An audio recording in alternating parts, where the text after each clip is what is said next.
Hey everyone, welcome back. I am here with the October, I had to think for a minute, the October Cards, Tags, and More kit from Tres Jolie. There is this pack of 49 and Market flowers, some Tres Jolie chipboard buttons, there, a butterfly embossing folder, and these Creative World of Crafts papers. This is just the cover sheet there for the solids. So there is these solids, and they're all single-sided, and then some pattern papers, which are also single-sided. And I have been trying to figure out exactly what I wanted to do for my first kit only or kit mostly project, since oftentimes I do pull in maybe one or two basic kind of staple items in addition to any tools or adhesives. And this time that is going to be just some white cardstock. It doesn't have to be super thick cardstock. It doesn't have to be super fancy cardstock. You know, these, I think both of these pads here are just ones that came from Walmart. So nothing particularly fancy. So I'm just going to use some white cardstock, and this time I kind of actually drew out what I'm thinking, and it's just a little it'll be just kind of a little flip book, and it'll be 4 inches this way, and I think my total length came out to 7 inches. So I'm going to cut my white cardstock for the bases right now, and then after I have those made up, I'll come back and talk about those sizes. Okay, I have my base pages cut, and I have the measurements on them, and I'll put a picture of this on the blog. I have 2 pieces that are 11 inches by 4 inches and scored at 4 inches, and that'll make the front cover, or the front page. I just call it a page because it doesn't really have covers. So the front page and the last page. And then I have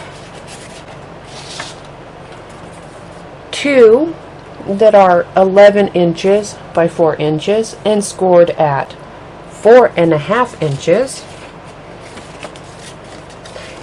Let me put them the way I plan on putting them in there. There we go. So I have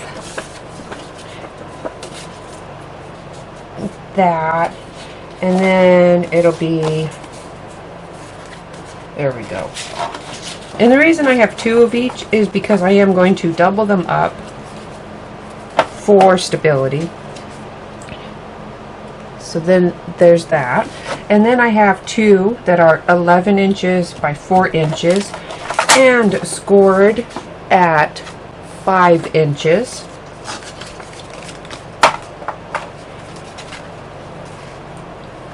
So there's that. And then for the center page, it is 6 inches by 4 inches. So I have 2 of those, 6 by 4s, and scored at 1/2 inch.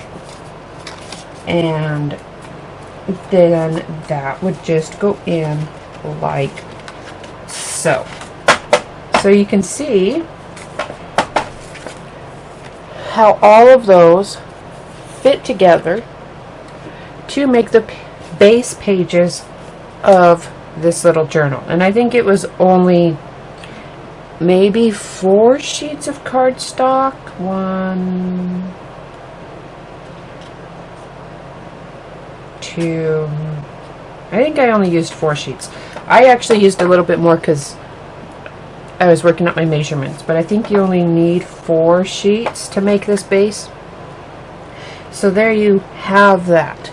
Now, I did cut them in, you know, there's the 2 pieces. I'm going to go over to my sewing machine and just do some stitching around the edges, just some decorative stitching to hold them together. Just to, you don't need to stitch them, you can just glue them together.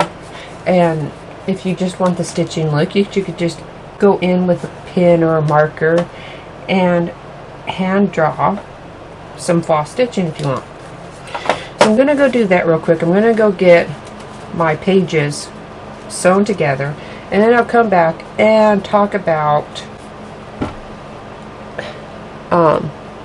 putting the little booklet together. This 1/4 inch wide ribbon, I think it's about a 1/4 inch, and I like the color. It goes well with the papers down here. And this is actually the last of it that I have. I've had it forever. I don't know what brand it is. So I cut a piece off that is about twice the length of that, so a little over 8 inches long. And then the rest I will use when I put the closure together. So I'm just going to actually eyeball this because it's not really very big. And I'm going to poke my holes in here as soon as I get my awl. Alright, you don't need an awl. You could just use a big needle, which I also should get out. There we go. You could just use a big needle for this, like so. I have a pretty good sized one here. And I'm going to do this one at a time so they don't slip around. Since my mat here, my foam mat has some lines on it, I think I can line it up. We'll see. I'll do one, see how it goes.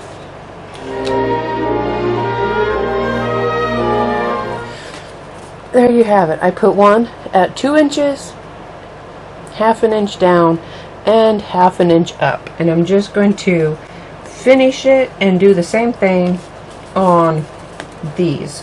And I think I'm just going to use the first one I did here as my template for the rest.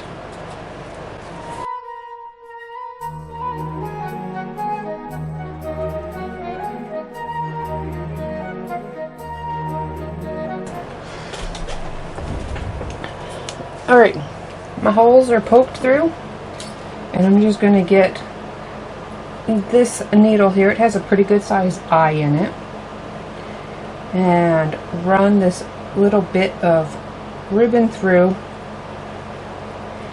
and start stitching it into place.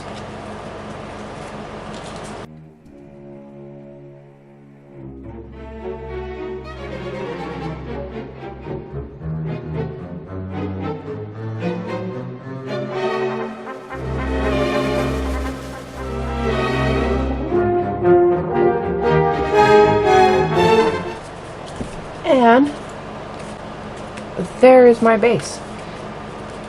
I just trimmed off a little bit off the ends so it wouldn't stick out. I trimmed off my threads, just have some little tufts out here now. And I'm going to work on the inside pages, or the pattern papers, I guess I should say, that I am going to use to decorate my little booklet here.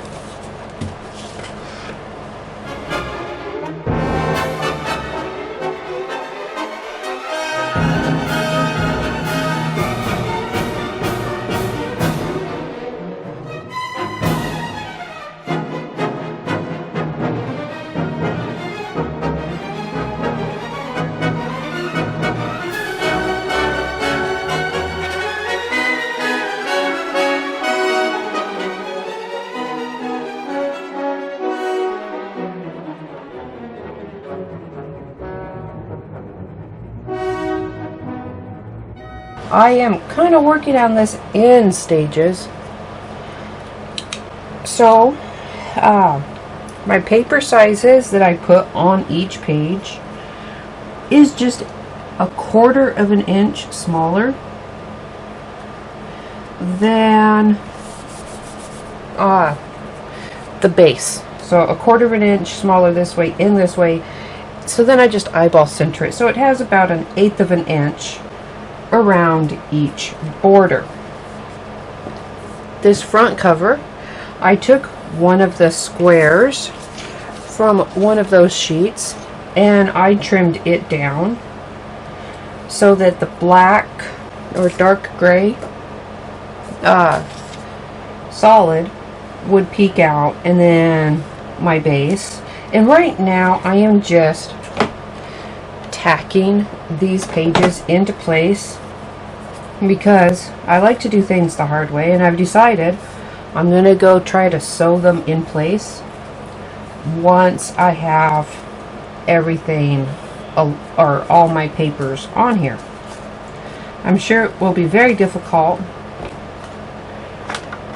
but if I didn't do things the difficult way, I don't know if I'd ever get anything done.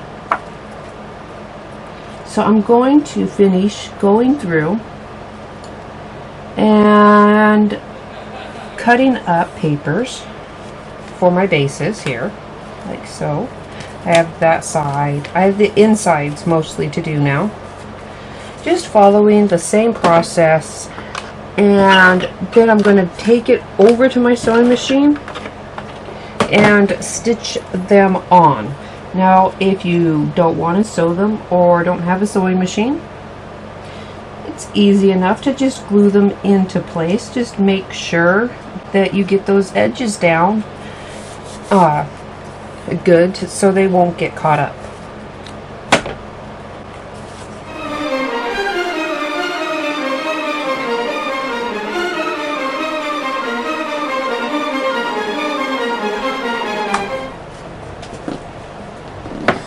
Alright, before I do my already going to be complicated stitching,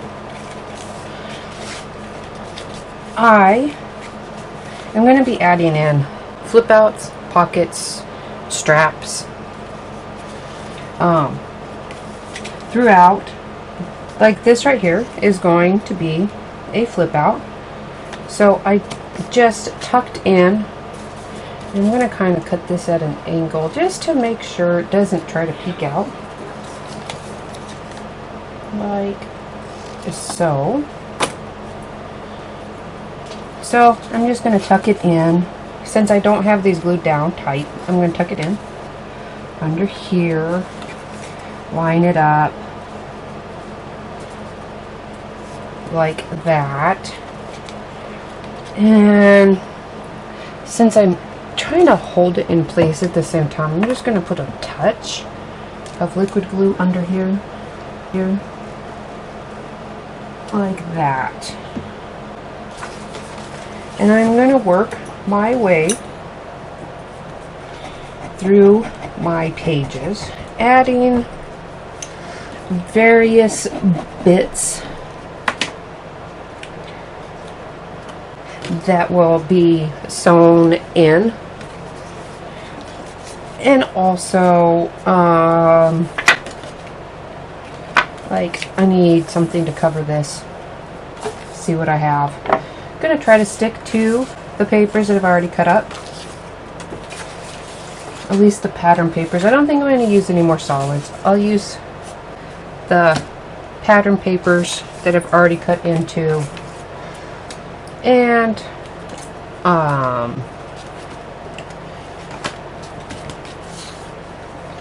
couple of these squares.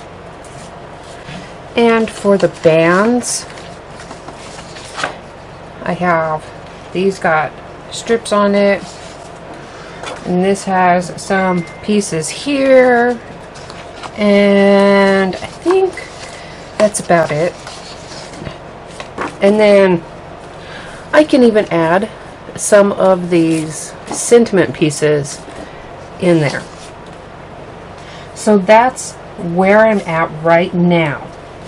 I'm gonna try to make sure that I have all of the pieces in here that I want. And I'm gonna stick this glue back up.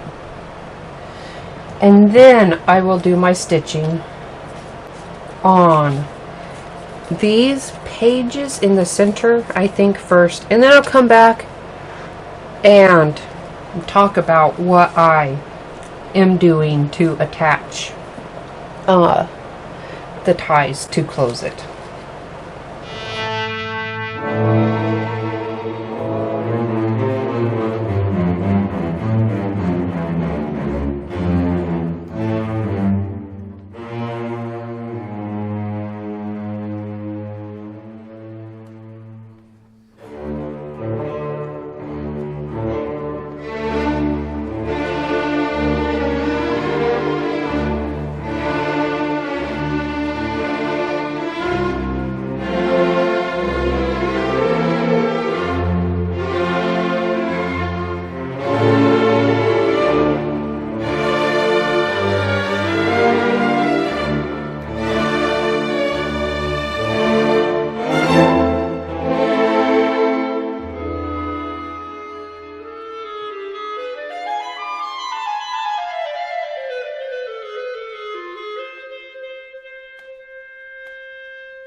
For my own sanity, I am going to complete each page one by one.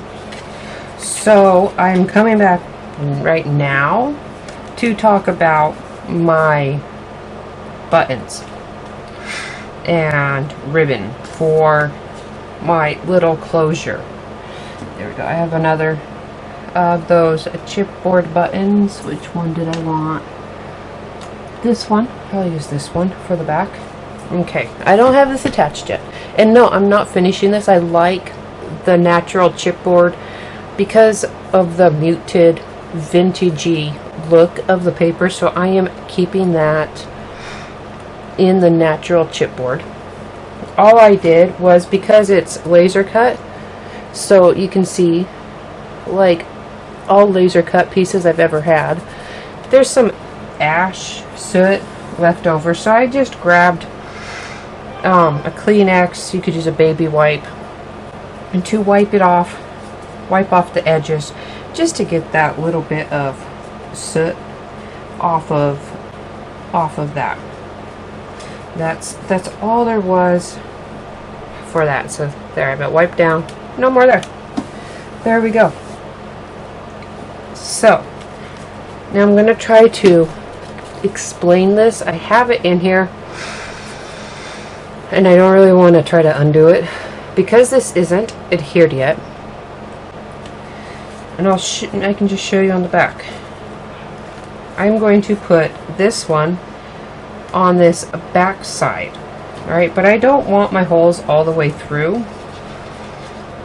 So I just kind of lined up, eyeballed, lined up.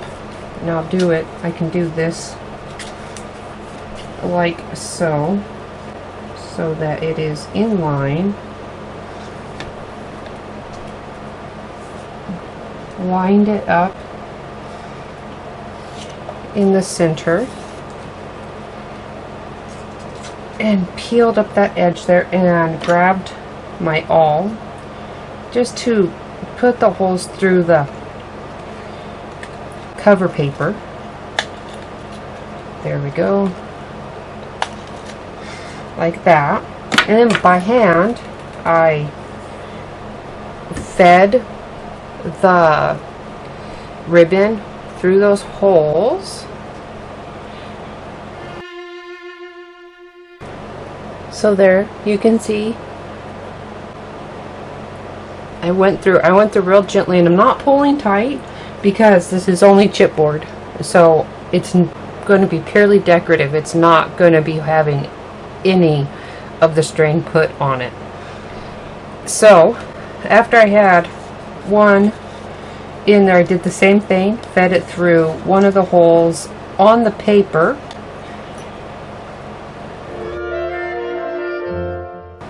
So there, now you can see how that is coming together. Now this is going to be the tricky part, because I am going to go see how well I can sew this in place on the front and the back. I am going to go work on my covers and adding these buttons. And since I'm doing the covers, I'll be sewing that in, or I'll be sewing my front. I'll be stitching through the ribbon to make sure that that stays in place. I will sew up the edges of this little pocket for the flap. After I gotta get some, one of these pattern papers. I'll put on this a flap to cover it.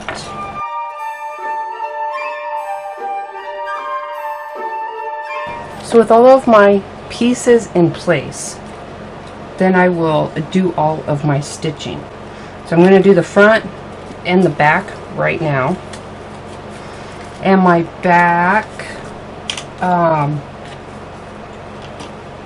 flap pocket, I got to work my way through. Kind of remember that's not it. There. This is just going to be a band. I knew I had cut the piece, I just had to figure out which one it was. And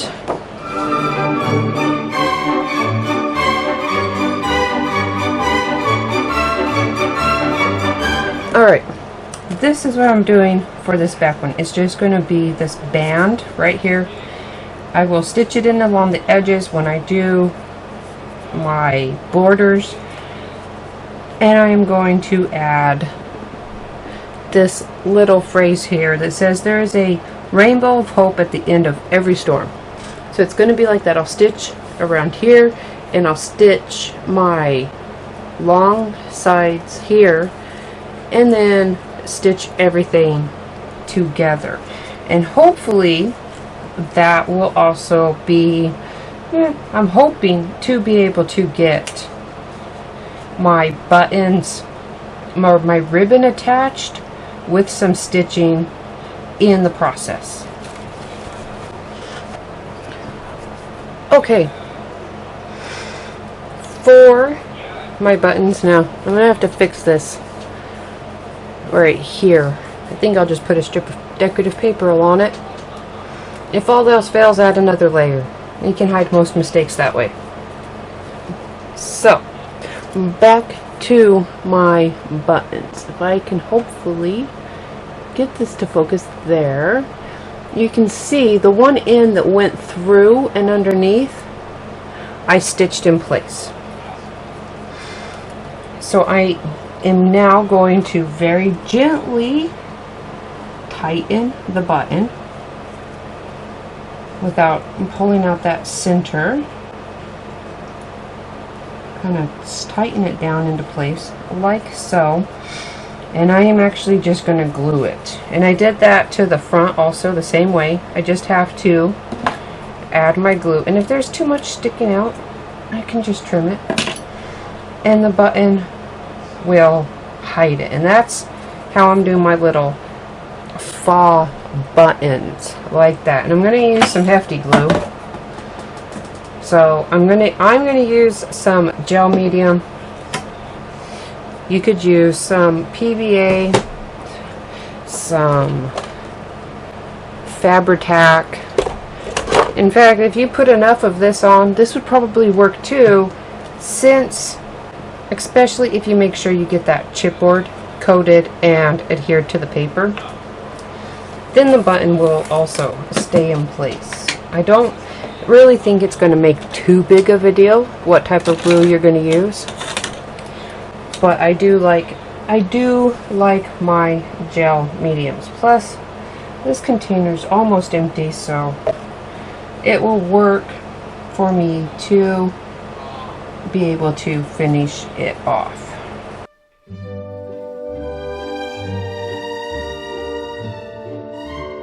So now I'm just going to let those buttons set up so that I quit worrying about whether they are going to come off or I'm going to pull too hard and tear the chipboard center out. And then I will come back and I am going to start adding my pages, or the additions to my pages. So after those are set, I should say after those are set, I will come back and finish adding in my pages, page elements. Like I have a band for this side, and these are going to be pockets here and a pocket here, and nope, and a pocket right here. Oh, and for this you could just trace it, find something round to trace and cut it out by hand. I just used a 1-inch hole punch and only put it in part way. Let me only put it in there, part way. Maybe I can get it in there. I'll just do that part way there to make a little thumb notch. So that one's there, and then some pockets here and here, and this is another horizontal band there. This just flips out like so, and I just cut some little tabs with my tab punch that I will stitch on when I do my stitching on this page. This flips up, so I have to figure out what papers I want to use for the surface, and then I will stitch all this up. This is I know I have the pieces cut out. Sometimes I just can't remember I put them. Okay. This also has bands. I just need a cover there, and this is a band. I think that's what I have planned. And then I believe this one, yes, this one will also be a pocket this way. So that's what I'm going to work on. I'm going to work on cutting down my papers to do the covers, and then stitching everything the rest of the way in place. My little booklet is complete. You can see that that works very well to tie it together. I have a flip out, and let me just grab up something. A little catch pocket there, and a pocket here. This slid on me when I was trying to sew it on, so it's a little crooked, but it's just a little slide. Pocket, pocket, slide band, little, I put a band underneath this little flip here, This flips up. This is a pocket here, and a slide here, and a slide here. So with this, there's quite a few places that you can stick pictures in, add memorabilia, notes there. This right here gives quite a bit of space where you could write if you wanted to. Add a picture. I left this one plain so pictures could go on here. And that is my little booklet. Now, I will say, if you were going to make something like this, definitely put all your pages together and all your pockets on, and then make your last step binding them together. I didn't think I was going to sew on the pattern papers and the colored, the solid colored paper, so I ended up doing it the hard way, but it did get done. I hope you enjoyed this project and it gave you some ideas of what you can do with just some plain cardstock and a little bit of ribbon. Anything would work. A shoelace would probably work for this. A shoelace might have worked better for me. This ribbon is slippery, so I have to hold it so it doesn't come undone while I finish it. Anyhow, there we go. So I hope you enjoyed this project and it gave you some ideas of what can be done with the papers and just some regular cardstock and a little bit of ribbon from your stash, plus any tools that you may have or want to use, and your glues. Don't forget to subscribe and turn on notifications for the channel so you will always know when new videos come up. More tutorials or the reveal videos at the beginning of the month. Thank you, and I will see you again next week.